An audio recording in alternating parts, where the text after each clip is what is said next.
ዌልካም እንኳን ወደዚህ ቻናል በሰላም መጣችሁ። እዚህ የመጣችሁት ኦሪጂናል ስልክ ለመግዛት ይረዳችሁ ዘንድ ከኔ ምክር ፈልጋችሁ የመጣችሁ ሰዎች አሁን የማነሳላችሁን ሐሳብ በትክክል ከተገበራችሁ ወደፊት ለስራም ይሁን ዱሬብል የሆነ ዋስትናው የተጠበቀ ለረጅም ሰዓት ሊያገለግላችሁ የሚችል ስልክ እንደምትይዙ አልጠራጠርም። ታዲያ ለዚህ ቻናል አዲስ የሆናችሁ ሰዎች ካላችሁ ሰብስክራይብ የሚለውን በተኑን ተጫኑትና ቤተሰብ መሆን ትችላላችሁ። ኤቭሪዴይ በሁል ጊዜ የምንለቃቸው አዳዲስ የሆኑ ቪዲዮዎች ይደርሷችኋል ማለት ነው። ታዲያ ዛሬ ስልክ ከመግዛታችሁ በፊት እኔ የምመክራችሁ ምንድነው የምትመርጡበት ዓላማ ግድ ይላል ማለት ነው። እዚህ ጋር የምትመርጡት ዓላማ ምንድነው፣ ስልኩን የምታውሉት ለምን ዓላማ ነው የሚለውን መጀመሪያ መወሰን አለባችሁ። ሶሻል ሚዲያ ላይ የምትንቀሳቀሱ ሰዎች እነዚህን ሶስት መደበኛ የሆኑ መስፈርቶችን ማወቅ አለባችሁ። ካሜራ፣ ኔትወርክ እና ፕሮሰሰር። ካሜራው አሪፍ ከሆነ ፕሮሰሰሩ አሪፍ መሆን አለበት። ፕሮሰሰሩ አሪፍ ከሆነ የኔትወርክ ስፒዱ ቆንጆ መሆን አለበት። ያ ማለት የቀረጻችሁት ቪዲዮ ሃይ ኳሊቲ ቪዲዮ ከሆነ ያንን ሃይ ኳሊቲ ቪዲዮ ተሸክሞ ወደምትፈልጉት የሶሻል ሚዲያ አፕ ላይ በትክክል አፕሎድ ካላደረገላችሁ ኔትወርካችሁ ይጨምቀውና ኮምፕረስ ተደርጎ ወደ ኦዲየንስ ወይ ደግሞ ወደ እናንተ ፎሎወሮች በሚደርስበት ሰዓት ቪዲዮ ኳሊቲው በጣም ወርዶ ይደርሳል ማለት ነው። ስለዚህ ሃይ ኳሊቲ ሪኮርዲንግ ካሜራ ካላችሁ ስፒዱም አሪፍ የሆነ ኔትወርክ ላይ ነው አፕሎድ ማድረግ ያለባችሁ ማለት ነው። ስለዚህ አሪፍ ካሜራ ያለውን ስትመርጡ ኔትወርካችሁም 5G ኔትወርክ ሰፖርት የሚያደርግ ስልክ መሆን አለበት። እዚህ ጋር አንድ ሊሚቴሽን አለ። ኔትወርኩ አሪፍ የሆነ ፕሮሰሰሩ አሪፍ የሆነ ስልክ በምትመርጡበት ሰዓት ሊሚት የሚያደርጋችሁ ነገር ባትሪ ነው። ባትሪ ኮንሱም የማድረግ አቅሙ በጣም ከፍተኛ ስለሚሆን በተለይ ስታርታፕ ላይ የምትሰሩ ጀማሪ የሆናችሁ የሶሻል ሚዲያ ክሪኤተሮች ማድረግ ያለባችሁ ፓወር ባንክ በጎን መጠቀም አለባችሁ። ያ ማለት የምትመርጧቸው ስልኮች ከዚህ በፊት ሲሸጡ የነበሩ ነገር ግን አሁን ሪፓክ ተደርገው ሪፈብሪሽድ ተደርገው ወደ ገበያ የመጡ ኳሊቲያቸው አሪፍ የሆነ ስልኮችን ትጠቀማላችሁ። ነገር ግን የነሱ ፕሮሰሰር አሁን ያለውን የሶፍትዌር አፕዴት መሸከም ስለሚያቅተው ስልካችሁ ፕሮሰስ በሚያደርግበት ሰዓት ይግላል፣ ስልካችሁ ይሞቃል። ለምሳሌ ሳምሰንግ S10 5G፣ ሳምሰንግ S20፣ S20 ፕላስ፣ S21 አልትራ እስከ ሳምሰንግ S22 አልትራ ድረስ የምትጠቀሟቸው ስልኮች ባትሪያቸው የመብላት አቅሙ ከፍተኛ ነው ማለት ነው።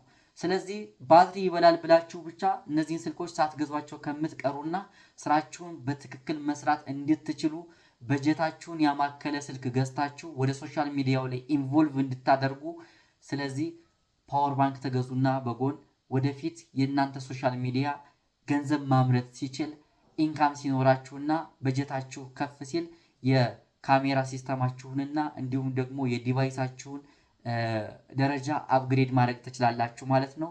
ስለዚህ ይህ ቪዲዮ እነዚህን ስልኮች ለምትመርጡ ሰዎች መጀመሪያ ማየት ያለባችሁ ምንድን ነው፣ ሪፓክ እና ሪፈብሪሽድ ስልኮች በሚመረቱበት ሰዓት የተለያየ የማቴሪያል ኳሊቲ ስላላቸው እነዚህን ኳሊቲዎች እንዴት ነው የምትለዩት የሚለውን ዛሬ ነግራችኋለሁ።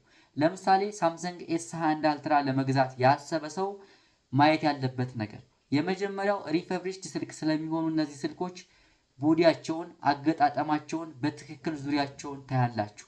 እዚህ ሀገር ውስጥ ከስተማይዝድ ያልሆኑ ስልኮች እና እንዲሁም ደግሞ በተለየ ጥራት ደረጃ ወይም ደግሞ አውቶራይዝድ በተደረገ ሪፈብሪሽድ በሚያደርግ ካምፓኒ ስር የተሰሩ ስልኮች ከሆኑ የተለያዩ ዲፌክቶች ቼክ ተደርገው የተለያዩ ዲፌክቶች ሶልቭ ተደርገውላቸው ስለሆነ ወደ ከስተመሩ የሚመጡት እነዚህ ስልኮች ብትገዟቸው ሪከመንድ አደርጋችኋለሁ።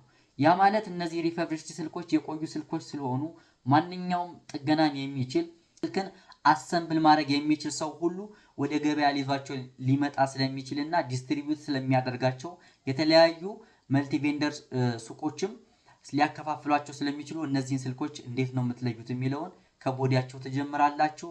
ከዚያ በኋላ ቦዲያቸውን ቼክ ካረጋችሁ በኋላ የተገጠመላቸው የስክሪን ኳሊቲ ምን አይነት ነው የሚለውን ኮከብ መሰላል 0 ኮከብ መሰላል ስትሉት ይሄ ቼክ የምታረጉበት እንትን ይመጣላችኋል። ለምሳሌ ግሪን ግራፊክስ፣ ሬድ ግራፊክስ፣ ብሉ ኤንድ ዋይት የሚል አለ።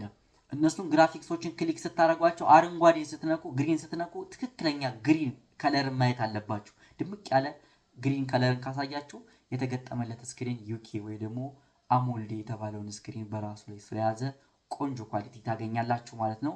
ያኔ የቀረጻችሁት ቪዲዮ ትክክለኛ ሉክ ኖሮት ናቹራል የሆነ ከለርን ይዞ አፕሎድ ታደርጉታላችሁ። ስትቀርጹትም ኤዲት ስታደርጉትም ጥሩ የሆነ እይታ ታገኛላችሁ ማለት ነው።